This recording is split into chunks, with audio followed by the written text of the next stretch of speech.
Alhamdulillah wassalatu wassalamu ala Rasulillah wala haula wala quwata illa billah.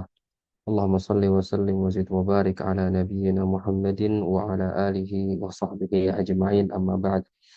Alhamdulillah, teman-teman sekalian, Bapak Ibu yang berkesempatan hadir pada malam hari yang mulia ini, sebelumnya puja dan puji syukur kita kepada Allah Subhanahu wa taala agar terus kita lantunkan. Semoga dengan syukur yang terus kita berikan kepada Allah, yang terus kita lakukan kepada Allah, menetapkan rizki, menetapkan kesehatan dan segala nikmat yang Allah Subhanahu wa taala titipkan kepada kita. Ada satu ungkapan, an-ni'matu idza syukirat qarrat wa idza kufirat farrat. Nikmat itu apabila disyukuri maka dia akan terus menetap, dan apabila dikufuri, dilupakan, maka nikmat itu akan menghilang, kita sadari maupun tidak kita sadari. Kemudian yang tidak kalah penting adalah salawat dan salam agar selalu tercurahkan kepada baginda mulia sallallahu alaihi wasallam. Dengan jasa beliau, keringat dan jerih payah beliau, kita bisa saling menghormati dengan Islam, saling menyayangi dengan iman, dan semoga kita semua bisa berdiri beriringan dengan beliau sallallahu alaihi wasallam dan para sahabatnya kalau di hari kiamat. Teman-teman semua dan rekan-rekan semua, sebelum kita masuk ke dalam obrolan kita pada malam hari ini, nanti bila suaranya terputus atau gambarnya hilang, nanti bisa diberikan instruksi agar pembelajaran kita bisa sama-sama lancar insya Allah. Kemudian yang selalu saya utarakan kepada para teman-teman yang hadir pada malam hari ini, para guru, para teman sejawat dari Nakes dan Nakestrat, tanpa mengurangi rasa hormat saya dan tidak bermaksud untuk menggurui tentunya, namun sama-sama belajar tentang ilmu pengobatan yang dimana Al-Imam Asy-Syafi'i rahimahullahu taala pernah berkata, la a'lamu ilman ba'dal halali wal harami ambalu minat tib. Aku tidak mengetahui, kata beliau, ada ilmu yang lebih utama untuk dipelajari oleh seorang muslim setelah ilmu halal dan haramnya Allah, ilmu agama, melainkan ilmu pengobatan. Kemudian beliau mengatakan, illa annal yahuda qad ghalabuna alaih. Hanya saja orang-orang Yahudi dan Nasrani kalangan barat telah jauh melampaui kita. Maka keberadaan kita di sini dan teman-teman semua, para praktisi, para pemerhati kesehatan, adalah bagian daripada supportnya Al-Imam Asy-Syafi'i rahimahullah kepada kita semua. Kita mencoba untuk mengambil kembali khazanah ilmu pengobatan yang telah banyak dititiskan juga oleh para ulama klasik seperti Al-Imam Muhammad bin Zakaria Ar-Razi dan lain-lain, Al-Imam Ibnul Qayyim dan juga para ulama lainnya. Pada malam hari ini teman-teman sekalian, sebatas pengantar ya mungkin ya, pengantar ilmu tentang neuropati. Tentunya eh, neuropati ini salah satu bahasan yang cukup panjang ya.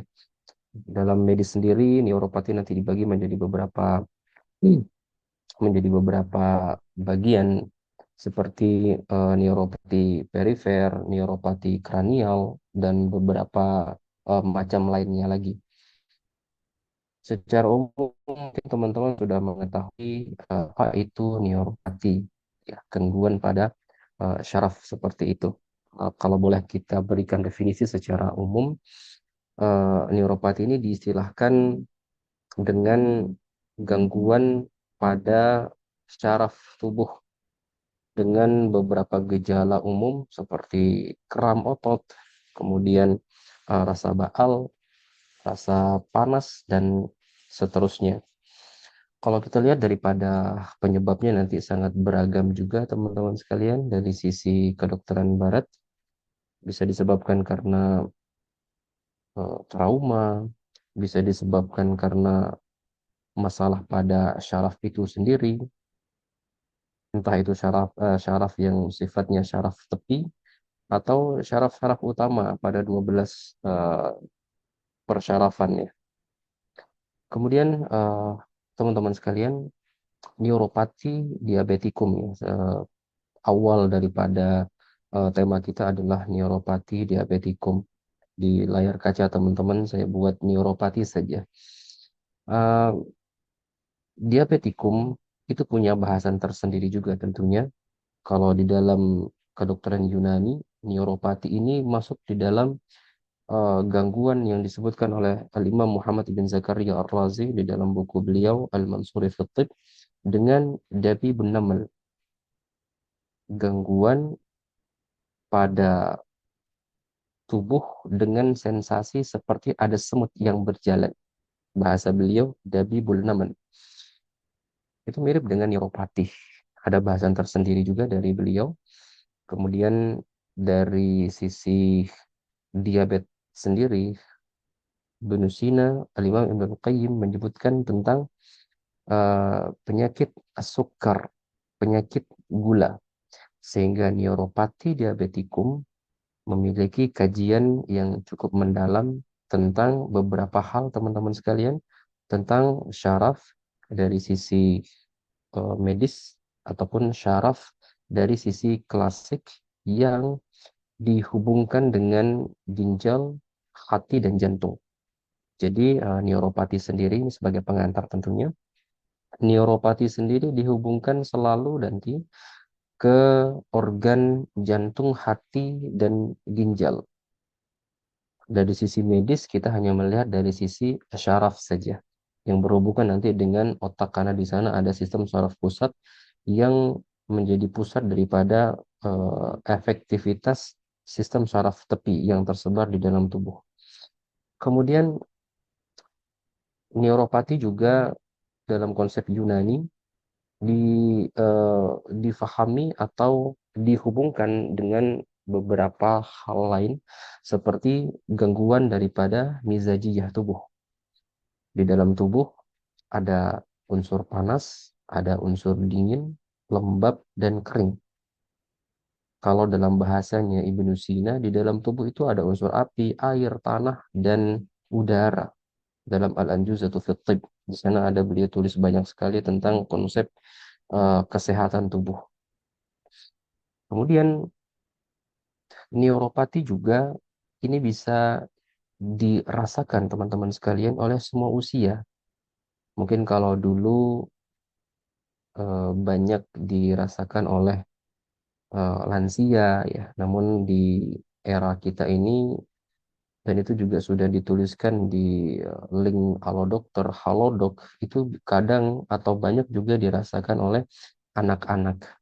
Hanya saja nanti neuropatinya apa? Apakah neuropati karena trauma, neuropati karena masalah vitamin, atau neuropati karena memang penyakit diantaranya adalah diabetes.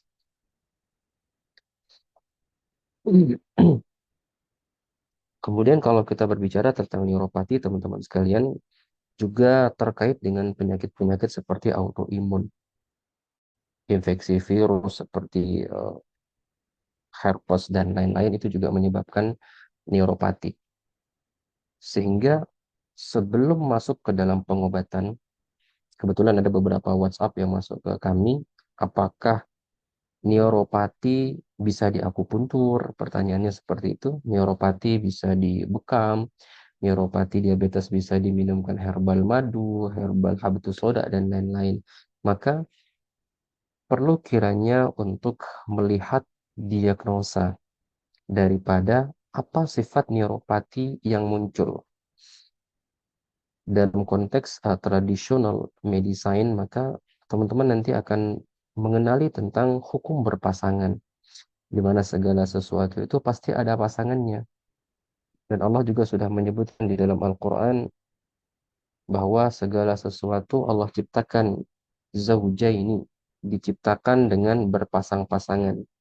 Dalam konteks pengobatan, sebagaimana yang diutarakan oleh Imam Ibnul Qayyim rahimahullah, bahwa segala sesuatu di tubuh kita, maaf, di tubuh kita ada unsur panas, dingin, lembab, dan kering itu. Sehingga yang over dikurangi, yang lebih dikurangi, yang kurang ditambah, yang panas didinginkan, yang dingin dihangatkan, yang kering dilembabkan, yang lembab dikeringkan. Ini yang disebut dengan al-arba'atu al-amzijah. Kemudian yang kurang diisi, yang macet dialirkan, yang menggumpal diuraikan. Nanti teman-teman mungkin yang pernah belajar tentang TCM ada istilah stagnasi, ada istilah stasis. Stagnasi berarti dilancarkan, stasis berarti diuraikan, defisiensi berarti ditambah. Kalau dalam bahasa herbal ditonikum begitu ya, ditambah esensinya. Kemudian juga menjadi kunci diagnosa nanti adalah perut sebagai sumber kehidupan. Di sana nanti ada limpa, ada lambung, kemudian ada jantung dan ginjal. Tidak kalah penting di sana ada usus halus. Kemudian ada energi vital yang dikenal dengan istilah qi dalam istilah kedokteran Chinese, al-tabi'iyah dalam medicine atau dalam kebun nabawi. Kemudian teman-teman mungkin kenal dengan istilah ATP atau adeno trifosfat atau adenosine trifosfat. Kemudian ada hukum radius atau disebut dengan energi Webb. Ya, ini kaitannya dengan jalur meridian akupuntur ya. Kemudian ada hukum empat unsur dan ada hubungan mikrosistem. Izin teman-teman sekalian, saya coba lihatkan mikrosistem itu kira-kira seperti ini. Yang dimaksudkan dengan mikrosistem.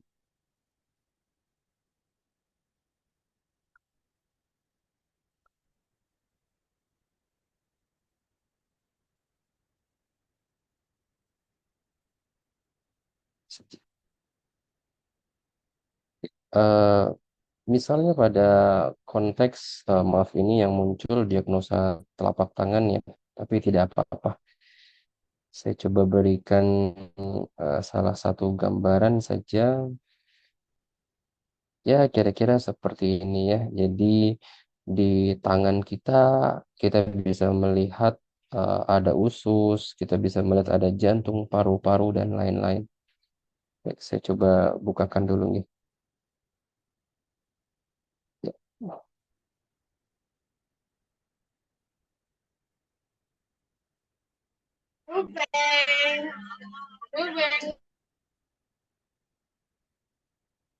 Ya, ini kira-kira teman-teman sekalian, eh, dalam ekosistem itu kita melihat bahwa hubungan antara organ-organ tubuh kita, energi-energi di dalam tubuh kita dari bagian terkecil yang nampak di tubuh kita.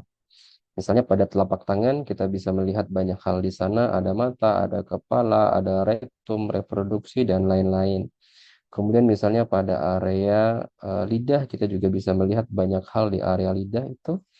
Kemudian misalnya pada gigi, gigi saja kita bisa melihat organ-organ kita melalui gigi dan gusi dan semuanya terhubung dengan organ. Kemudian ada mata, kemudian juga ada area leher, kemudian juga nanti rambut, wajah dan lain-lain. Ini sekedar tentang mikrosistem yang tadi coba saya sebutkan ke teman-teman semua. Itu kira-kira beberapa hal yang nanti perlu teman-teman pelajari dan ini menjadi jawaban untuk beberapa rekan-rekan yang wapri ke kami. Apakah neuropati nanti bisa di akupuntur dan lain-lain, maka nanti tergantung daripada hasil diagnosa yang teman-teman angkat. Bisa jadi bisa jadi neuropatinya karena kekurangan darah, maka terapinya yang utama adalah penambah darah. Ada yang karena macetnya energi Qi, maka bisa akupunktur bisa kita pijat. Karena kekurangan, maaf, karena kurang istirahat, maka istirahat lebih utama. Karena paparan angin, misalnya karena sering kipasan angin sehingga energinya jadi macet, maka pijat dengan minyak hangat.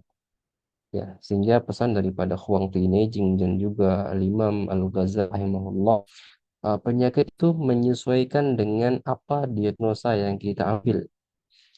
Obat itu juga berdasarkan sindrom yang muncul. Sehingga beliau mengatakan dalam kalimat beliau yang masyhur, saya ambilkan terjemahannya saja.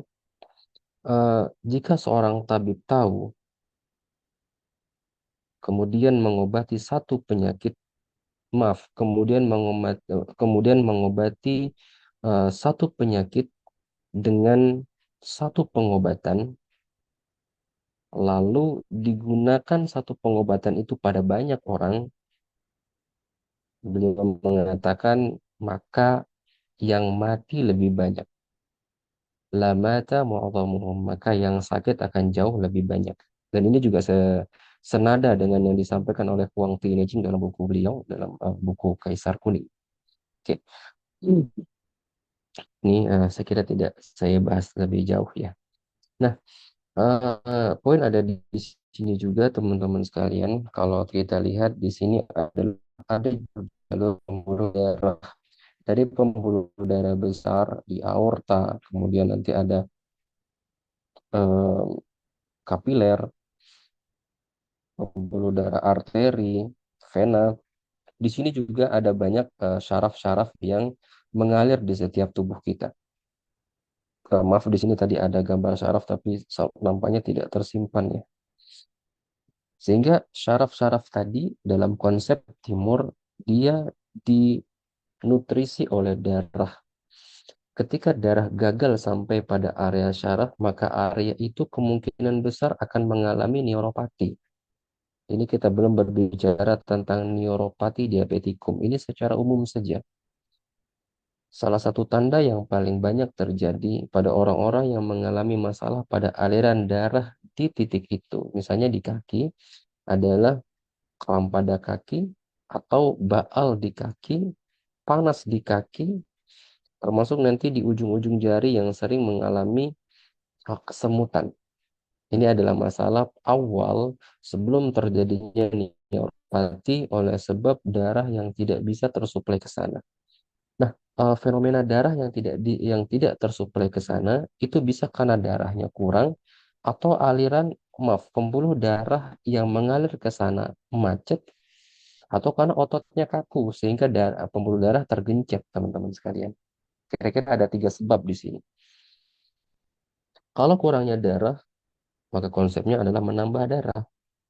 Kalau karena otot yang kaku sehingga aliran darah menjadi macet ke area itu, maka stretching adalah yang utama.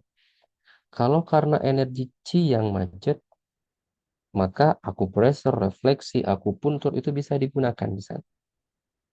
Kalau chi-nya yang kurang, maka tonik chi. Tonik chi itu nanti teman-teman dengan rasa-rasa manis misalnya.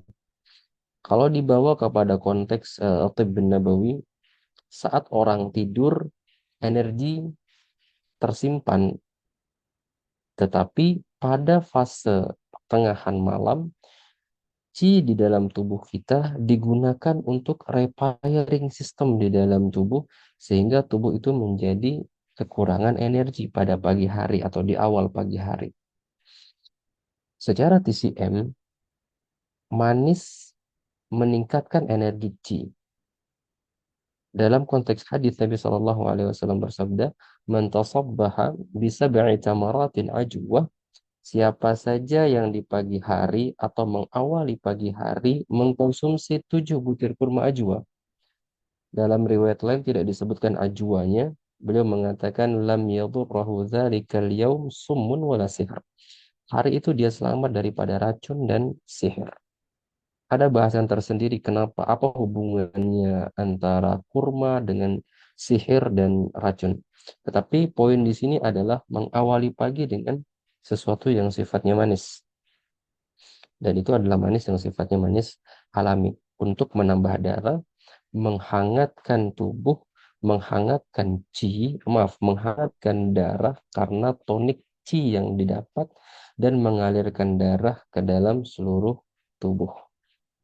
Sehingga nanti teman-teman harus kembali lagi kepada kenapa neuropatinya terjadi, bukan apa terapi pada neuropati. Insya Allah nanti di bahasan kami di neuropati diabetikum, saya coba hadirkan di sana beberapa titik eh, stimulasi untuk neuropati diabetikum.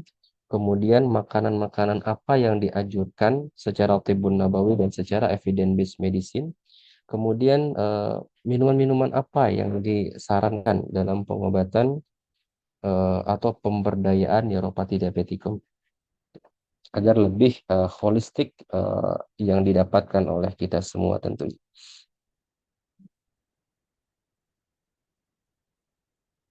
Baik, kalau teman-teman lihat pada layar kaca teman-teman ya, izin saya besarkan dulu. Ya, ini mungkin karena ini IA ya, ini yang buat IA ini si gambar ini mungkin ada yang salah jalannya. Tetapi poinnya adalah pada garis-garis ini yang disebut dengan garis-garis meridian teman-teman. Ya, mungkin teman-teman yang sudah familiar dengan traditional Chinese medicine ini sudah jadi makanan tiap hari ya. Artinya adalah bila mana terjadi kram dan kaku pada area bawah, maka tidak jauh dari organ yang jalur meridiannya mengalir di area itu. Contoh misalnya, seseorang sering merasa baal atau kebas di area bagian dalam kaki. Di sini kami sebut dengan bagian yin, bagian dalam. Itu ada jalur, misalnya jalur ginjal atau limpa. Maka radius yang terbanyak radius yang terbanyak yang dilampaui oleh jalur meridian organnya ada sesuatu di sana. Entah itu secara psikis, secara jiwa, atau entah itu secara organ, otentik organnya. Maka di situ juga teman-teman akan melihat apa kira-kira yang bermasalah. Barulah nanti mencari teknik terapinya apa. Kemudian misalnya kram dan neuropati terjadi di area tangan, kebas di area tangan. Maka tidak jauh-jauh dari usus besar, dari perikardium, dari jantung, atau dari paru-paru. Sehingga nanti pengobatannya pun akan mengikuti daripada kenapa neuropati itu terjadi, apa sebabnya dan apa sindromanya. Ya, baik. Kalau kita lihat daripada filosofi neuropati, teman-teman sekalian, maaf ini agak sedikit. Neuropati sendiri adalah gangguan saraf perifer. Tadi sudah coba eh, saya buka ya, atau yang kita sebut dengan peripheral neuropati. Artinya adalah gangguan saraf. Siapapun bisa kena. Laki-laki, perempuan, anak-anak, remaja, remaja muda, lansia, dan seterusnya. Adapun diabetikum, secara sudut pandang klasik, gangguan fungsi syaraf perifer yang muncul akibat beberapa keadaan, teman-teman. Saya ulangi lagi, adapun diabetikum neuropati itu adalah kondisi masalah pada persyarafan yang disebabkan oleh beberapa hal. Di antaranya adalah defisiensi jin dan xie. Tadi di awal juga sudah coba kita paparkan bersama, ada hubungannya dengan darah. Karena darah secara sifat dia melembabkan, dia menutrisi, dia mengalirkan, dan dia menghidupkan. Darah itu bagian daripada air dan Allah menjadikan segala sesuatu itu hidup dengan air. Wa ja'alna minal ma'i kulla syai'in hayyin. Kemudian disertai dengan stagnasi chi serta akumulasi panas dan kekeringan internal yang menghambat aliran energi dan nutrisi dalam meridian sehingga menimbulkan mati rasa, kesemutan, nyeri terbakar pada ekstremitas atas maupun bawah. Kalau teman-teman lihat di sini, yin dan xie, di situ saya coba berikan latar belakang kuning. Teman-teman bisa lihat di sebelah kanan, yin itu adalah unsur dingin, unsur penyejuk atau unsur dan unsur pelembab, unsur rutubah dalam bahasa Al-Imam Ibn Al-Qayyim rahimahullah. Ketika unsur yin ini di dalam tubuh kita berkurang, dan perlu kita ketahui bersama teman-teman, unsur yin ini paling sering dirusak oleh sebab kegiatan kita yang non-stop, panas matahari yang terlalu ekstrim, minimnya kita minum air putih, dan kebanyakan, maaf, kita mengkonsumsi atau kebanyakan masyarakat kita mengkonsumsi sesuatu yang sifatnya gurih, asin. Dan kita tahu asin itu bikin haus. Artinya asin itu akan mengikat air di dalam tubuh dan menyebabkan tubuh kita menjadi kekurangan cairan. Secara otomatis, ketika tubuh kekurangan cairan, maka tubuh menjadi panas. Itulah yang disebut dengan akumulasi panas. Tubuh yang panas, panas dalam alam semesta itu dia punya sifat mengeringkan. Ketika panas berlebih di dalam tubuh, maka tubuh itu akan kering secara zatnya. Secara internalnya dia akan menjadi kering. Kekeringan pada tubuh itu paling paling mudah kita lihat teman-teman sekalian pada tubuh yang gampang capek, tulang yang maaf, pinggang yang gampang encuk, dan pada banyak kejadian itu gampang tersandung karena tidak ada unsur pendingin di dalam tubuhnya. Kemudian xie atau darah adalah unsur media nutrisi yang berwarna merah, bersifat hangat dan lembab. Sampai-sampai dikatakan oleh Al-Harith ibn Kildah, seorang dokter yang pernah berpraktek di Madinah, yang Nabi mengatakan kana rajulun yatatabbab. Ini Al-Harith adalah salah satu tabib yang diakui oleh Nabi Shallallahu Alaihi Wasallam atas keilmuannya. Dia mengatakan wa ni'mal kanzu fi badanika ad-dam. Perbendaharaan yang paling mendasar, yang paling utama di dalam tubuh kalian adalah darah. Kemudian beliau mengatakan fala tukhrijuhu illa min darurah. Jangan engkau keluarkan darah itu baik dengan bekam dengan fasdu kecuali dengan darurat. Darurat adalah sesuatu yang kalau tidak dikeluarkan bisa membunuh, bisa mati, bisa merusak lebih banyak. Maka konteks bekam dan fasdu ini harus hati-hati teman-teman sekalian. Kebetulan juga ada yang bertanya apakah neuropati bisa dibekam, maka jawabannya tergantung. Kalau neuropatinya karena unsur yin dan darah yang kurang, maka bekam bukan jadi solusi, malah bisa menyakiti.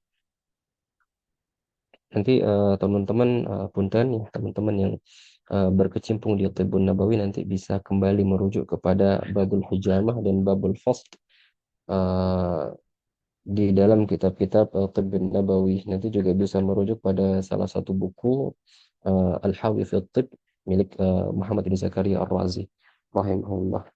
Baik. Kalau kita lihat syaraf dalam pengobatan timur ini tidak berdiri sendiri teman-teman. Sebagaimana tadi saya sampaikan di awal, dia berhubungan dengan hati, berhubungan dengan ginjal dan jantung. Coba kita lihat beberapa poin yang sudah saya tuliskan di slide kita. Yin ginjal itu sebagai pondasi daripada sumsum otak.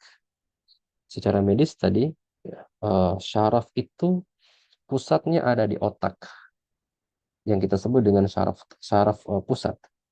Kemudian melajur di vertebra atau di tulang belakang. Ya, maaf ya teman-teman, ini lagi di pinggir jalan ini, jadi suara motornya kedengeran banget. Kemudian dia menyebar di seluruh bagian tubuh yang kita sebut dengan sistem saraf tepi. Di sini, yin ginjal itu menjadi pondasi daripada sumsum otak. Sumsum otak itu teman-teman sekalian disebutkan oleh Al-Imam Ibnul Qayyim sifatnya dingin dan lembab. Secara TCM, dia ditopang dan dinutrisi oleh salah satunya dari ginjal. Maka masalah pada ginjal akan menyebabkan masalah pada otak. Di antaranya masalah pada neuropati. Dan salah satu tanda dari masalah pada ginjal, teman-teman nanti bisa lihat di, saya coba lihatkan gambarnya ya.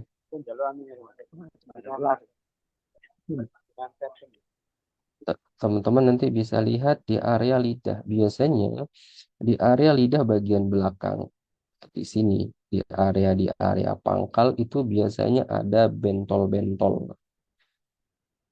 Mudah-mudahan ada di sini gambarnya ya. Seperti inilah kira-kira. Jadi di belakang itu ada bentol-bentol. Kemudian nanti ada seperti pulau seperti ini kira-kira. Ya, seperti inilah kira-kira. Tetapi dia berada di area pangkal. Nah, kalau dia bentol-bentol seperti ini, kami menyebutnya, mohon izin, dengan ginjal yang meradang. Unsurnya panas dan arah kepada kekurangan yin. Ini biasanya mulai masalah pada reproduksi kalau sudah seperti ini. Jadi hati-hati dengan minuman-minuman yang memiliki pemanis buatan yang berlebih, teman-teman sekalian. Dan rata-rata sediaan minuman kita memang sudah seperti itu. Itulah nanti yang menyebabkan atau yang mengarah kepada neuropati diabetikum tadi. Nah, kemudian darah di hati. Hati disebut dengan banknya darah. Jadi semua makanan yang di eh, yang diolah oleh tubuh akan dirubah menjadi 4 cairan. Demikian disebutkan oleh Al-Imam Ibnu Qayyim rahimahullah, dan nanti disimpan di dalam hati. Dan hati itulah tempat bank darah disimpan atau darah disimpan.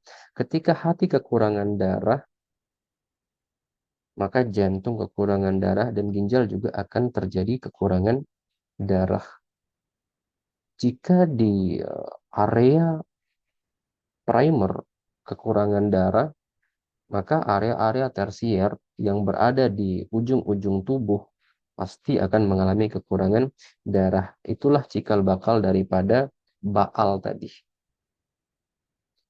Kemudian poin yang ketiga adalah yin jantung.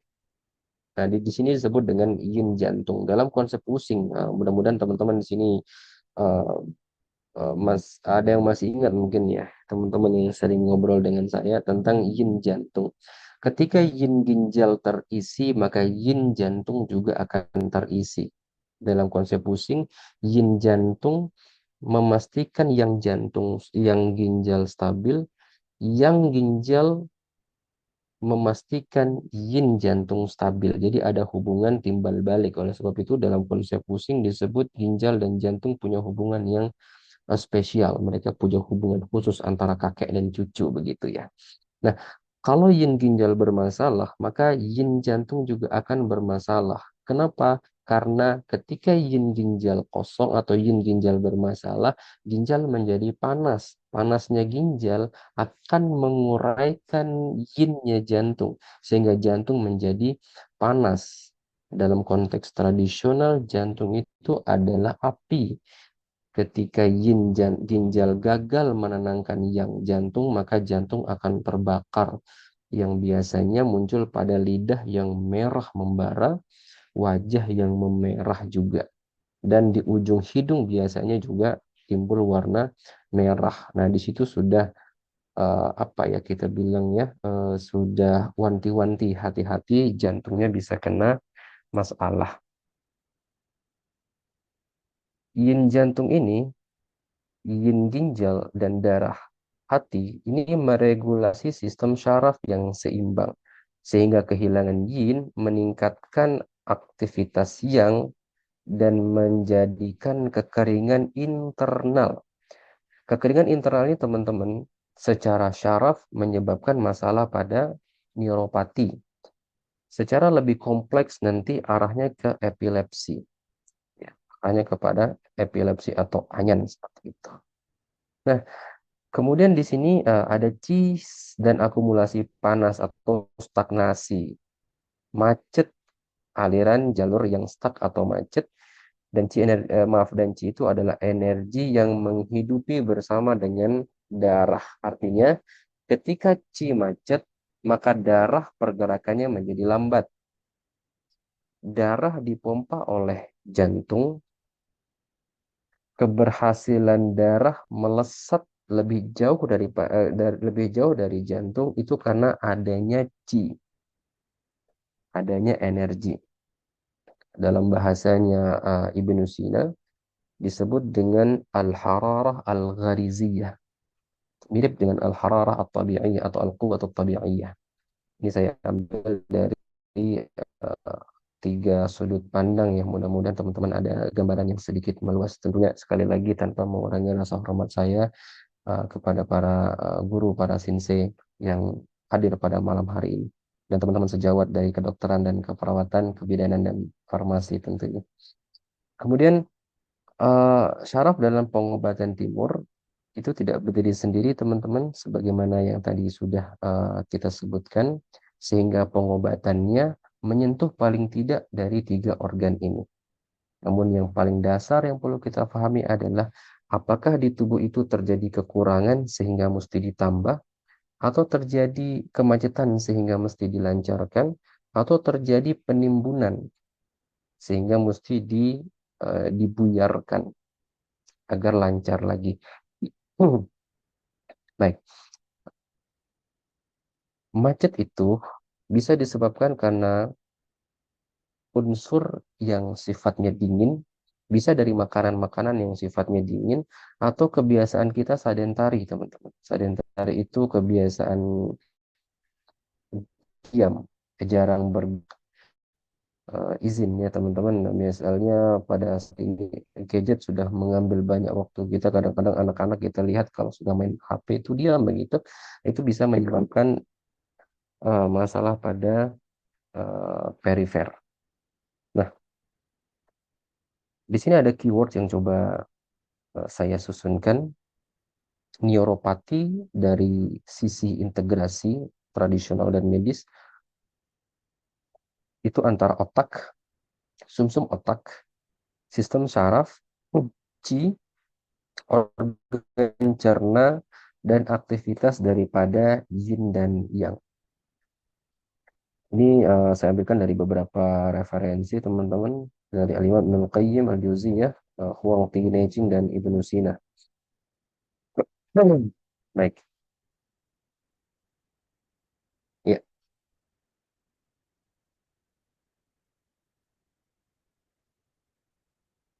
Baik, ini sudah ada beberapa pertanyaan. Silakan teman-teman yang ingin bertanya nanti bisa langsung dituliskan di kolom chat. eh suara saya terdengar nggak teman-teman? Ini ada yang ngechat karena suaranya terlalu kecil. Terdengar jelas atau terlalu kecil suaranya nanti malah nggak kedengeran. Jelas, Baik, Master. semoga jelas ya. Baik, alhamdulillah. Baik. Selanjutnya teman-teman ini dari tip Yunani ini. Nah, kejadian gejala neuropati seperti baal, nyeri, kaki dingin ini maaf, ini menjadi tanda beberapa keadaan. Nah, ini sebenarnya konsep dari tip Yunani ini lebih mudah, tidak terlalu kompleks. Ini Masya Allah pertanyaannya udah banyak, Alhamdulillah. Ya, yang pertama teman-teman disebut dengan al-imtila wa fasadil akhlaq atau kelebihan dan kerusakan cairan tubuh. Kelebihan dan kerusakan cairan tubuh ini paling sering yang saya dapati karena faktor kebiasaan makan makanan yang siap saji. Karena makanan siap saji itu umumnya tidak terlalu diterima oleh tubuh. Meskipun rasanya enak, meskipun nilai gizinya bagus. Ya. Karena dalam konsep Tibbun Nabawi disebutkan tidak semua yang baik itu baik. Ada dua konsep makan ya, halal dan thayyib.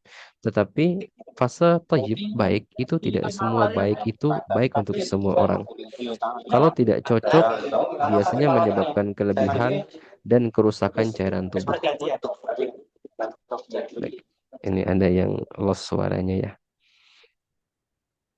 Baik.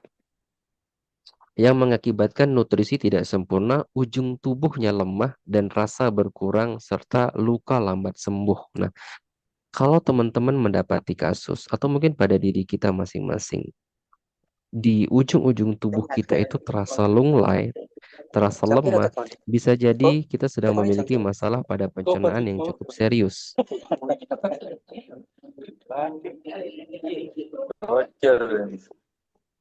Iya, ada yang bocor nih. Sebentar, saya tidak bisa matikan ya. Oke. Mungkin bisa dibantu sama yang Oh, bisa saya matikan ya. Sebentar, saya coba cek dulu.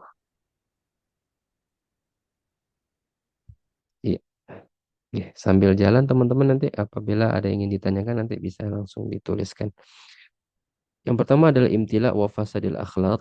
Kemudian yang kedua adalah mizaj harun yabis. Temperamen panas kering yang abnormal. Ini biasanya pada kebiasaan bekerja di bawah sinar matahari yang terik, tetapi kurang minum dan kurang makan. Kalau di sini disebutkan adalah pola hidup yang buruk ya teman-teman. Nah, pola hidup itu sebenarnya yang disebut dengan pola itu karena ada kebiasaan. Kebiasaan itulah menjadi pola. Ada orang mungkin tidurnya tidak bagus, makannya tidak bagus, dan seterusnya. Termasuk juga di sini ada kurang istirahat. Nah, istirahat ini nanti bisa istirahat malam dan istirahat siang qailulah, terutama pada terik matahari yang sangat, meskipun pada sebagian saran ulama klasik tidak disarankan tidur, disarankan untuk sholat. Ya, disebutkan oleh Nabi Shallallahu Alaihi Wasallam, Inna syiddatal harri min fayhi jahannam fabriduha bis salah. Teriknya sinar matahari itu bagian daripada hembusan panas api neraka, maka dinginkan dengan salat. Ditarik oleh para ahli klasik dalam hal kesehatan ketika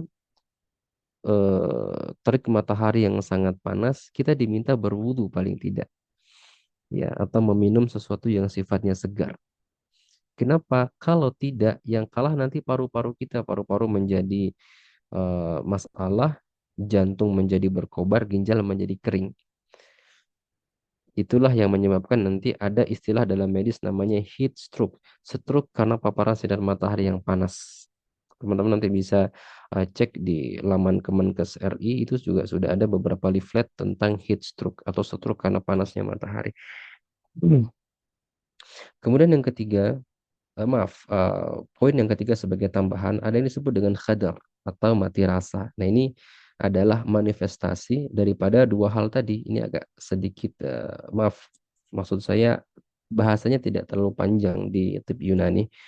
Ini menyebabkan khadar atau mati rasa. Hal ini muncul ketika jalur ruh hewani atau al-quwah al-ghariziyah terhalang dengan adanya stagnasi chi, sehingga syaraf menjadi lemah dan sirkulasi menjadi buruk.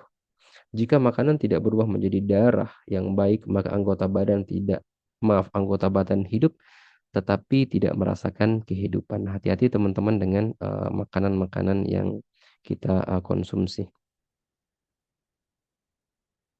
Maaf ini hilang. Baik, kan ini sebatas pengenalan saja. Ini hanya 3 slide, ini langsung ke kesimpulan ya teman-teman ya. Oke, ya, sebelum kita ke kesimpulan mungkin ada yang ingin ditanyakan oleh teman-teman semua, kami persilakan. Ini ada beberapa pertanyaan di chat, saya coba buka dulu ya. Baik. Apakah rasa panas seperti terkena cabai bisa disebut neuropati? Tergantung. Kalau hilang dalam waktu sesaat atau hilang dalam waktu beberapa saat dan tidak kembali lagi, insya Allah tidak termasuk dalam neuropati. Tetapi jika datangnya berulang, sebagian menuliskan dalam 1 hari sekali atau 2 sampai 3 kali, maka sudah masuk di dalam neuropati. Nanti silahkan dilihat apa penyebab-penyebab yang muncul. Namun jika yang ditanyakan seperti cabai dan ini sifatnya panas, maka ada unsur panas di sana, panas internal. Silakan nanti mengkonsumsi eh, sayur-sayur hijau dan jus-jus yang sifatnya segar manis alami. Misalnya em, seperti buah pir, kemudian apel hijau manis ya. Nanti bisa dijadikan sebagai sarana tentunya. Jawaban sama dengan terapi tegangan apa ini ya? Jawaban sama dengan terapi tegangan listrik 400 volt AC. Baik, ini saya belum paham ya maksudnya.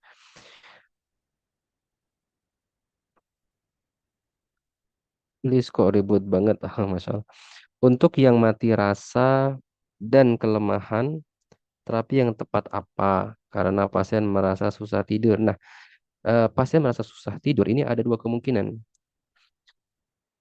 Susah tidur karena jantungnya kekurangan darah sehingga jantung menjadi panas. Caranya adalah berikan nabis kurma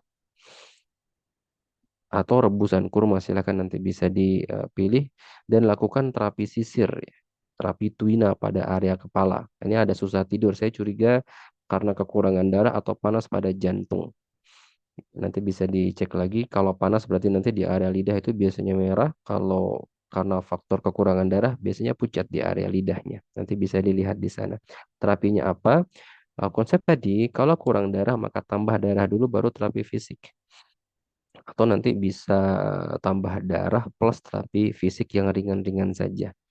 Seperti itu ya. Nah, mati rasanya ini bisa disebabkan juga karena stagnasi. Biasanya di area panggul untuk ke area kaki dan area skapula untuk area bahu. Maaf, area ekstremitas atas di tangan. Untuk kesemutan karena konsumsi metformin, bagaimana solusinya? Ya, beberapa kasus metformin ini diinfokan menyebabkan kesemutan. Coba berikan rebusan kurma, Bapak Ibu, untuk kasus kesemutan ini. Namun, jika pada beberapa pasien yang gula darahnya tinggi, itu bisa dilakukan penghangatan dan penambah darah dari bayam merah atau dari daging-dagingan yang direbus ya, atau boleh di apa istilahnya itu di oven, bukan dibakar. Kalaupun nanti dibakar boleh silakan, tetapi jangan dimakan kerak-kerak dari bekas api, karena itu ada senyawa namanya akrilamida, itu bisa mengarah kepada kanker atau kerusakan pada sel. Jadi mengkonsumsi bayam merah atau daging-dagingan merah. Ini saya dapati banyak kasus ini yang mengkonsumsi metformin itu jadi kesemutan. Begitu ya teman-teman ya. Bagaimana cara menangani, maaf, bagaimana cara nangani tiga penyebab misalnya kalau kurang darah, apa herbal, eh, apa nih herbal TT itu apa ya? Misal angkat, madu, jambu biji, propolis bisakah begitu ya? Terus kalau karena aliran macet dan pelemahan pembuluh darah, titik akupunkturnya di mana? Saya coba bagi kedua pertanyaan saja ya. Kalau kurang darah, herbalnya apa? Sebelum memperbaiki kurang darah, sebenarnya teman-teman perlu lihat organ yang menciptakan darah itu kuat atau tidak. Sejauh ini kan kita orang kurang darah, kasih tonik darah begitu ya. Ya konsepnya sudah betul. Tetapi kita harus melihat eh, organ yang membentuk darah, siapkah dia membentuk darah. Dalam konsep medis, darah itu dibentuk oleh susum tulang belakang dengan ginjal yang kita kenal dengan eritropoietin nanti. Secara Tibun Nabawi, itu yang membuat darah itu limpa dan hati atau limpa begitu ya. Limpanya kuat atau tidak. Nanti sehingga konsep terapinya adalah kuatkan limpa sehingga limpa nanti akan mengkoordinasi kekuatan paru-paru dan usus halus dalam eh, me- menyerap nutrisi dan dibentuk menjadi darah nantinya. Caranya nanti biasanya yang sering saya berikan adalah ginseng atau tonic qi dalam bentuk astragalus atau huang qi. Secara tibun nabawi bisa dengan madu, tetapi madunya harus dicampur dengan air. Jadi airnya dulu baru madu atau madunya lalu air, itu boleh-boleh saja, tidak terlalu ada hal spesifik yang perlu dibahas di sana. Meskipun teman-teman ahli madu itu punya obrolan tersendiri. Kalau madu dulu hasilnya begini, kalau air dulu hasilnya begini. Intinya adalah madu diberikan air untuk dikonsumsi. Propolis ini agak sedikit panas sifatnya, sehingga tidak terlalu disarankan untuk menambah darah. Kemudian jambu biji dia cenderung dingin. Karena darah sifatnya hangat dan lembab, maka herbalnya itu yang sifatnya ada unsur-unsur hangatnya. Ini ada kaitannya dengan hadis Nabi Shallallahu Alaihi Wasallam yang tadi, "Man tasabbaha bi sab'i tamaratin ajwa." Nah, tentang kurma.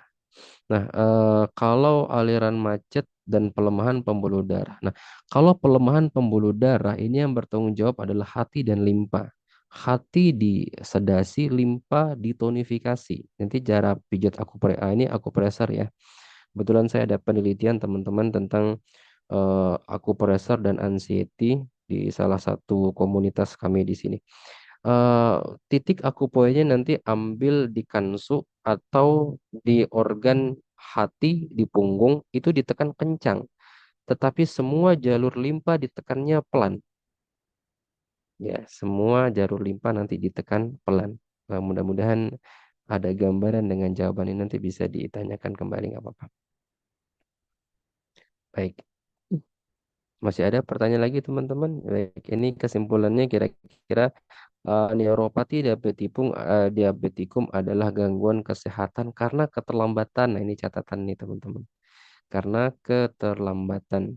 Sehingga prinsip perbaikannya nanti bisa mengisi kekosongan, menutrisi kekeringan, mengalirkan sumbatan, atau menggerakkan aliran yang macet. Nah, di sini saya cuma berikan dua contoh saja ya. Nah, misalnya dengan menggunakan gandum untuk nutrisi teman-teman. Kemudian makanan dasar medis atau digunakan seperti salmon panggang, sayur kukus, koina. Ini nanti di kelas Jatikum Neuropati saya coba paparkan beberapa makanan juga berdasarkan medis ya. Supaya nanti ada gambaran juga buat teman-teman di kedokteran dan teman-teman di keperawatan khususnya. Ya, ada yang mau ditanyakan teman-teman sekalian? Saya kira ini sekedar pengantar saja ya. Jadi bahasanya masih sangat panjang sebenarnya ini. Nanti bisa saling bertanya-tanya insya Allah. Oh ini ada pertanyaan lagi eh dari Boyolali, Masya Allah. Kalau kasus ibu-ibu sudah tua, pingsan sampai jatuh dan kepala terbentur tanah, ada penyumbatan pembuluh darah sehingga kepalanya masih pusing. Bagaimana solusinya? Kurang darah, punya asam lambung. Baik. Yang pertama sekali, kalau benturannya masih pusing di area benturannya, nanti banyak dilakukan terapi pijat itu di area leher dan bahu. Harapannya agar energi chi dan darah itu bisa tersalurkan penuh ke otak. Kemudian bagaimana solusinya kalau kurang darah dan punya asam lambung begitu ya. Kurang lebih seperti tadi. Kalau punya asam lambung nanti dilihat asam lambungnya ini karena sering telat makan atau yang lainnya. Misalnya makannya teratur, tetapi telat makan sedikit saja itu jadi asam lambung. Ada dua tipe asam lambung secara filosofi tradisional. Kalau dia eh, sering telat makan, kemudian asam lambungnya meningkat, maka dia asam lambung atau gangguan lambung tipe dingin. Maka obat-obatnya adalah yang sifatnya hangat. Ini di gambar teman-teman ini ada nih di layar kaca teman-teman ini gambar salmon ini bisa digunakan. Tetapi kalau dia sedikit saja lengah dan telat makan, maka dia sifatnya panas, maka sifatnya dingin-dingin. Rebusan maaf eh, kurma yang direndam nabis kurma, kemudian jus-jus yang sifatnya adem itu bisa dijadikan solusi. Ya. Tapi pada umumnya pada lansia ini kelemahan pada limpa lambung ginjal biasanya pada organ cerna. Maka hati-hati memberikan makanan kepada beliau-beliau yang sudah tua ya teman-teman. Baik, ada lagi pertanyaan. Terus kalau neuropati bila disertai gangren, gimana urutan terpenting penanganannya dan titik akupoinnya? Kalau ada gangren, teman-teman, ini cukup kita lakukan pijatan-pijatan yang mengarah ke gangren. Biasanya gangren itu ada di kaki, di pergelangan kaki, di ujung kaki. Nah, maka nanti banyak ke arah pijatan. Sebenarnya akupunktur bagus hanya saja neuropati yang muncul. disertai dengan gangren sih sudah terjadi baal yang kalau kita di medis bilangnya ini sudah mati syaraf begitu ya. Wallahu alam dari pengalaman saya itu dilakukan pijatan yang sangat lembut sekali dengan minyak hangat. Harapannya darah-darah yang kaku maaf, darah-darah yang membeku di area itu bisa kembali hangat. Nasihat daripada Ibnu Sina dan lain-lain, ketika darah itu hangat, maka ada kehidupan baru di sana.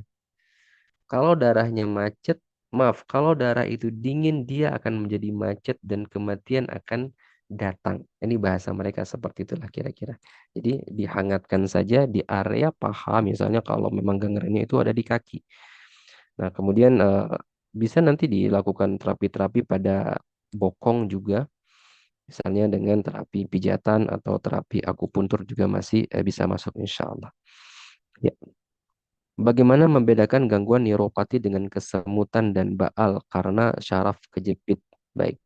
Kalau karena saraf kejepit, ini umumnya disertai dengan rasa panas di sepanjang jalur sekiatikanya atau di saraf kejepitnya. Jadi dia memanjang dari bokong sampai kaki itu biasanya panas. Kalau neuropati dari pengalaman yang saya coba itu biasanya dia sifatnya lokalisir di kaki saja, di betis saja, atau di seluruh kaki, tetapi tidak ada rasa nyeri. Mungkin nanti ini dari Oh, kayak keterbatasan gitu teman sih. saya, mungkin teman-teman pernah menemukan gangguan neuropati yang lebih kompleks nanti bisa bercerita ke kami atau bisa tulis pengalamannya di sini. Itu kira-kira yang membedakan antara saraf kejepit dengan neuropati. Nah, saraf kejepit secara organ ini biasanya mengarah kepada kelemahan limpa dan paru. Adapun neuropati tadi arahnya nanti ginjal, eh, hati dan apa tadi jantung. Ya, seperti itu ya. Baik. Bisa dibuatkan jadwal makan untuk penderita neuropati diabetikum, asam urat dan kolesterol. Makanan apa saja yang baik dikonsumsi untuk kasus seperti ini? Eh untuk makanan teman-teman nanti tentunya melihat kepada kondisi orangnya. Jadi ada konteks nasihat begini. Dari Hippocrates, Bapak Kedokteran Barat, jadikanlah makananmu sebagai obat. Jadikanlah makananmu sebagai obat. Artinya, ketika makanan itu levelnya masih sebatas menutrisi, tidak ada masalah. Kita mau makan apa saja. Tetapi ketika makanan itu naik level menjadi obat, maka di sana harus ada indikasi, ada kontraindikasi, dan harus melihat kecocokan siapa yang makan dan apa yang dimakan. Ini dalam bab herbal mungkin teman-teman yang belajar herbal sudah mendapati materi ini. Kapan makanan ataupun rimpang ataupun obat-obatan tibun nabawi itu menjadi obat, maka berlakulah konsep pengobatan. Ada indikasi, ada kontraindikasi, ada ada batasan dosis, siapa yang minum, kapan diminum, dan berapa kali dia minum.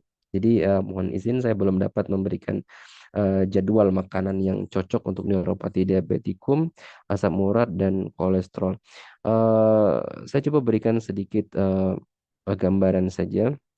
Biasanya pada kasus-kasus neuropati diabetikum, asam urat dan kolesterol ini masalahnya ada di hati, teman-teman. Ada di hati dan kelemahan limpa lambung.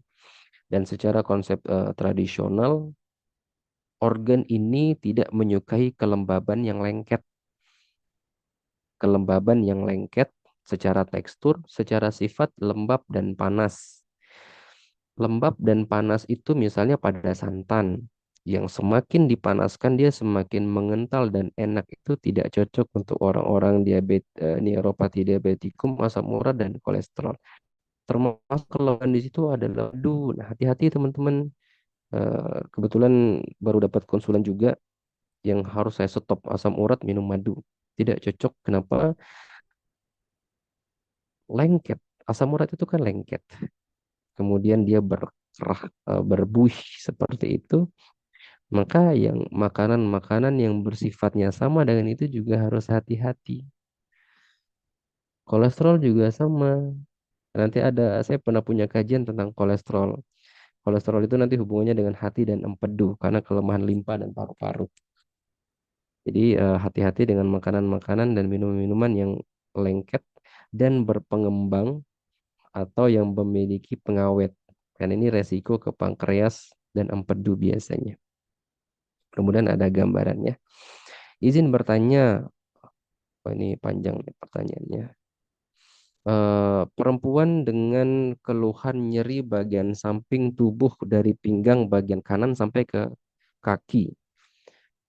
Kadang merasa kebas dan tulang punggung rasanya sakit seperti encok. Memiliki riwayat lambung, cara penanganannya bagaimana? Baik, saya coba lihatkan satu gambar ya. Di mana ya? Mungkin di sini masih ada. Oke.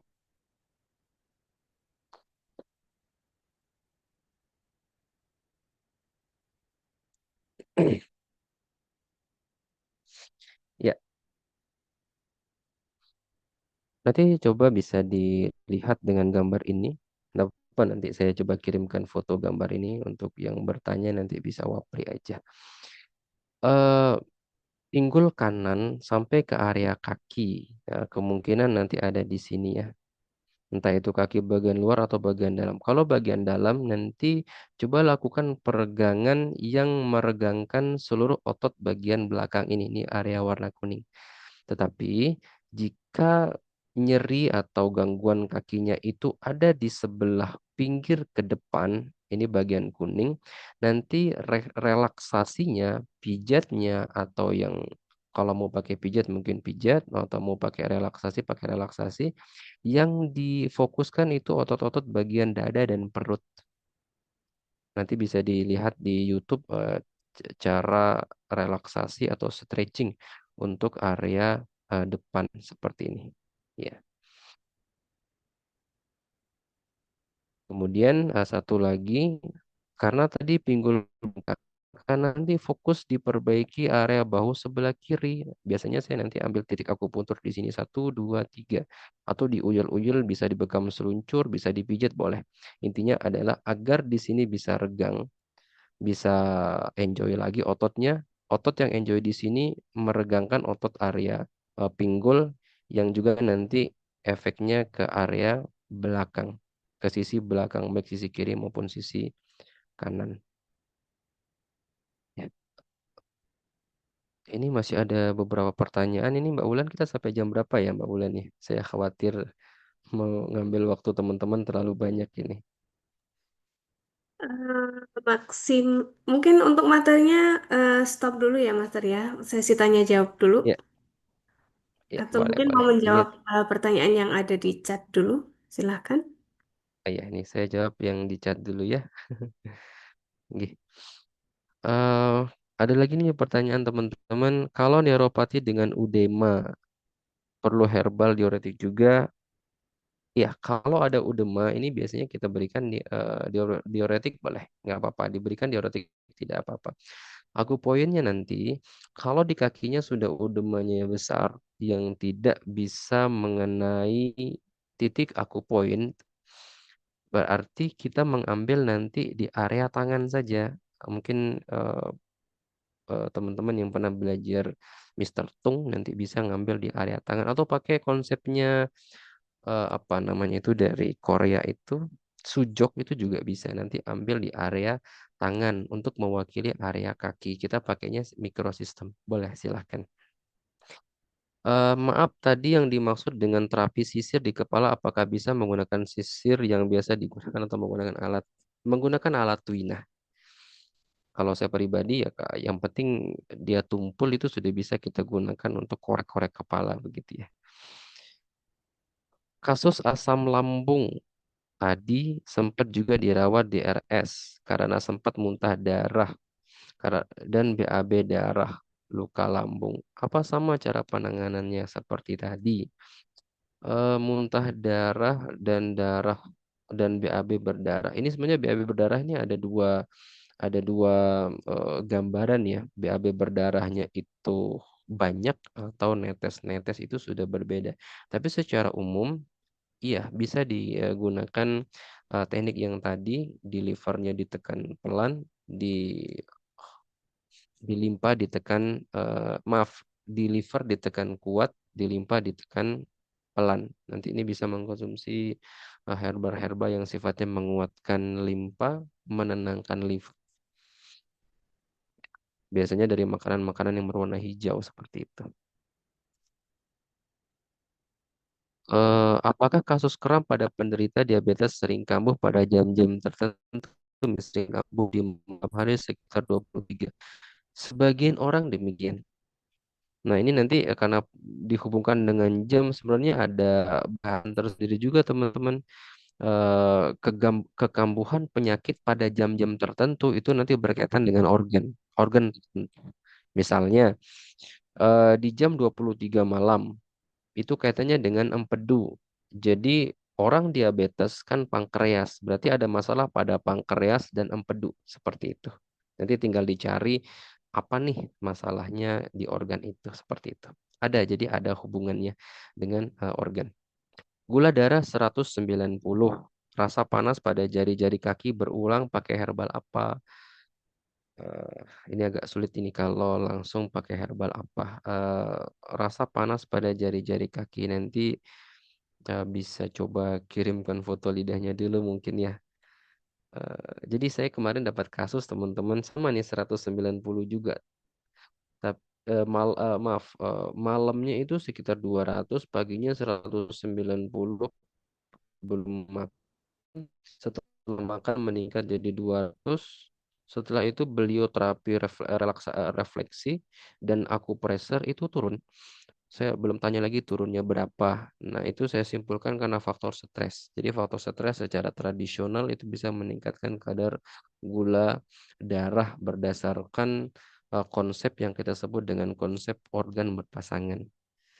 Ya, ini baru-baru saja, maaf, baru 3 hari lalu lah kasusnya. Alhamdulillah sekarang sudah baik. Eh, Mana lagi nih pertanyaannya? Mbak Ulan, nanti kalau saya terlalu jauh nanti bisa di-cut ya. Kenapa ya di umur 35 terutama pada perempuan itu pantat dua-duanya sering sakit nyeri. Sudah dikerokin masih nyeri. Terima kasih. Baik. Maaf ya, saya sebut pantat. Pantat itu bagian daripada reproduksi teman-teman sekalian, dan reproduksi itu oleh ahli dengan otak. Jadi antara reproduksi dengan otak itu seperti dua organ yang seakan-akan satu, tetapi tempatnya berbeda. Otak itu tidak pernah bisa kekurangan oksigen dan nutrisi. Dan di area reproduksi, termasuk di area pantat, itu juga tidak bisa kekurangan nutrisi. Artinya, nutrisi itu kan dikirim oleh darah atau dibawa oleh darah. Maka kebanyakan perempuan saat ini kekurangan darah mereka di hati sehingga otak mereka kekurangan darah secara konsep timur, dan area itu juga mengalami kekurangan darah. Kekurangan darah itu menyebabkan kekeringan. Kering itu adalah nyeri. Kering itu adalah nyeri. Jadi nanti coba mengkonsumsi sesuatu yang sifatnya menambah menambah darah. Ini masih ada lagi nanti hal lain yang terkait dengan jiwa sebenarnya ketika banyak pikiran, banyak kepo, terutama maaf pada perempuan itu biasanya termanifestasi pada pantat, pada pinggul juga seperti itu. Mudah-mudahan bisa ada gambaran lah setidaknya. Mohon maaf, tadi dikatakan madu tidak cocok untuk asam urat. Bagaimana dengan yang dikatakan di Al-Quran bahwa madu obat bagi segala macam penyakit? Betul. Ehm, saya lupa ya, seorang syekh pernah menasihati kami, ayat di dalam Al-Quran yang menyebutkan tentang madu. Dan Nabi juga SAW menyebutkan tentang madu bahwa itu menjadi obat. Tetapi nasihat beliau kepada kami adalah fa inna tibba lahu fiqhun. Tetapi ketika lanahnya untuk mengobati ada fikih pengobatannya. Oleh sebab itu banyak sahabat Nabi SAW yang sakit datang kepada Nabi. Ternyata Nabi tidak semua disuruh minum madu. Ada yang disuruh minum susu, ada yang disuruh ruqyah, ada disuruh minum madu. Artinya beragam. Karena Nabi melalui wahyu Allah tahu orang ini cocok dengan madu, ini tidak cocok dengan madu. Jadi poinnya adalah Al-Quran itu benar. Kemudian sabda Nabi tentang madu juga benar. Tetapi ketika masuk ke ranah pengobatan, maka konsepnya adalah mencocoki dengan obat yang ditawarkan oleh Nabi Shallallahu Alaihi Wasallam. Seperti itu ya. Karena beliau juga pernah mengatakan man tatabbaba wa lam yu'lam minhu tibbun fahuwa dhamin. Siapa yang mengobati tanpa mengetahui dasar ilmu yang tepat tentang obat itu, maka dia yang dhamin, dia yang bertanggung jawab. Ya, sekali lagi sabda dan firman itu pasti benar adanya, tetapi ketika dilakukan untuk pengobatan maka harus ada fikih pengobatannya. Kira-kira demikian. Apa itu karena efek kecapean beraktivitas? Ya, bisa jadi. Banyak aktivitas itu mengkonsumsi darah. Ya, mengkonsumsi darah sehingga mengeringkan darah. Gula darah 220 sering nyeri pinggang ke area perut bawah hingga kantung kemih sering anyang-anyangan. Bagaimana solusinya? Coba lakukan peregangan dulu. Peregangan, kemudian olahan nafas ya. Ini karena ada anyang-anyangan ini pada kantung kemih biasanya karena faktor otot yang kaku sehingga menekan ke area bawah.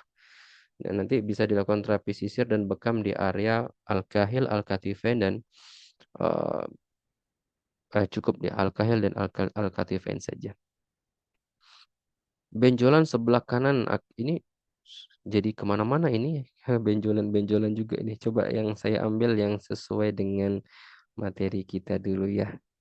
Assalamualaikum. Mohon dijelaskan tentang asam lambung juga ini BAB berdarah. Ini ada lagi pertanyaan tentang asam lambung. Ini rata-rata kok pada punya asam lambung ya? Masya Allah, syafakumullah Rabbi. Ya, maaf ya teman-teman ini untuk selain dari neuropati mungkin saya keep dulu nanti bisa ngobrol-ngobrol di grup lah ya. Nah, ini ada pertanyaan lagi tentang asam lambung, BAB berdarah, asam lambung lagi. Ini punya banyak asam lambung nih teman-teman nih. Ya, ya, itu mungkin teman-teman yang bisa saya sampaikan pada malam hari ini. Mohon izin dan mohon maaf bila ada banyak kekeliruan dan kekurangan. Saya pun masih sangat junior sekali dan butuh banyak belajar untuk melengkapi puzzle ilmu pengobatan yang Allah titipkan kepada saya dan semoga Allah mudahkan kita semua juga adalah mempelajari khazanah ilmu pengobatan yang sangat luar biasa luasnya ini. Mbak Wulan mungkin itu yang bisa saya bawakan pada malam hari ini. Kurang lebihnya saya mohon dimaafkan tentunya. Tetap semangat buat teman-teman semua. Saya tutup pribadi dengan doa kafaratul majelis. Subhanakallahumma bihamdika asyhadu an la ilaha illa anta astaghfiruka wa atubu ilaik. Wassalamualaikum warahmatullahi wabarakatuh. Saya kembalikan kepada Mbak Ulan. Mohon maaf sebelumnya nanti ada yang WhatsApp tadi materinya seperti apa saja di apa namanya di neuropati diabetikum. Coba saya kasih lihat saja ya sekilas nggak apa-apa lah. Eh, ini mungkin nanti akan saya tambahkan beberapa beberapa poin lagi lah. Ya, kira-kira seperti ini teman-teman bahasan-bahasan kita dalam neuropati diabetikum. Ini pun masih banyak yang sebenarnya perlu kita bahas, tapi banyak juga yang saya coba kurang-kurangi dikit lah ya, soalnya kebanyakan nanti kalau kita habiskan. Ya, ada titik-titik, kemudian ada kesimpulan-kesimpulan tentang neuropati diabetikum, tapi secara umum juga sudah saya sampaikan tadi di pengantar itu. Kemudian nanti ada beberapa makanan-makanan secara gizi medis dan penjelasannya supaya tidak tiba-tiba, oh saya neuropati, minum ini, makan ini, tidak. Ini nanti ada ilmu yang ada SOP, ada prototipe yang perlu kita gunakan. Ini juga misalnya jus ya, ini jus wortel, ini saya ambilkan dari evidence medicine yang memang kami di medis berlandaskan ini. Tapi nanti ada cara penggunaannya supaya mencocoki diri pasiennya teman-teman berdasarkan diagnosa lidah dan diantaranya nanti ada diagnosa kuku seperti itu yang mudah-mudahan ini bisa membantu kita dalam memberikan terapi yang lebih holistik. Demikian teman-teman sekalian. Wassalamualaikum warahmatullahi wabarakatuh. Muhammad alhamdulillah rabbil alamin. Waalaikumsalam. Baik, Waalaikumsalam. Alhamdulillahirrahmanirrahim. Jazakallah khairan kepada Mas Hadi yang sudah berbagi ilmu pada kesempatan malam hari ini. Untuk teman-teman semuanya yang ingin bergabung di Zoom kelas neuropati diabetik ya, untuk ilmu lebih lengkapnya lagi, silahkan. Insya Allah nanti tanggal 29 April ya teman-teman ya, ada kelasnya lebih lengkap yang insya Allah akan disampaikan oleh Master Hadi nanti. Untuk teman-teman yang mau bergabung nanti bisa chat saya atau bisa chat via grup ya. Silahkan. Untuk rekod insya Allah nanti saya share. Baik, teman-teman semuanya, saya ucapkan jazakumullah khairan kasiran atas partisipasi teman-teman pada kesempatan malam hari ini. Sampai berjumpa lagi di room Zoom berikutnya. Semoga Allah mudahkan kita untuk terus berada di majelis-majelis ilmu. Baik, teman-teman semuanya, saya tutup sampai kita pada kesempatan malam hari ini. Wabillahi taufik walhidayah. Wassalamualaikum warahmatullahi wabarakatuh. Waalaikumsalam Waalaikumsalam warahmatullahi warahmatullahi wabarakatuh. wabarakatuh. Ya, terima kasih teman-teman semuanya. Selamat beristirahat. Oke, makasih. Sama-sama Selamat Mbak malam. Ulan. Oke, barakallah.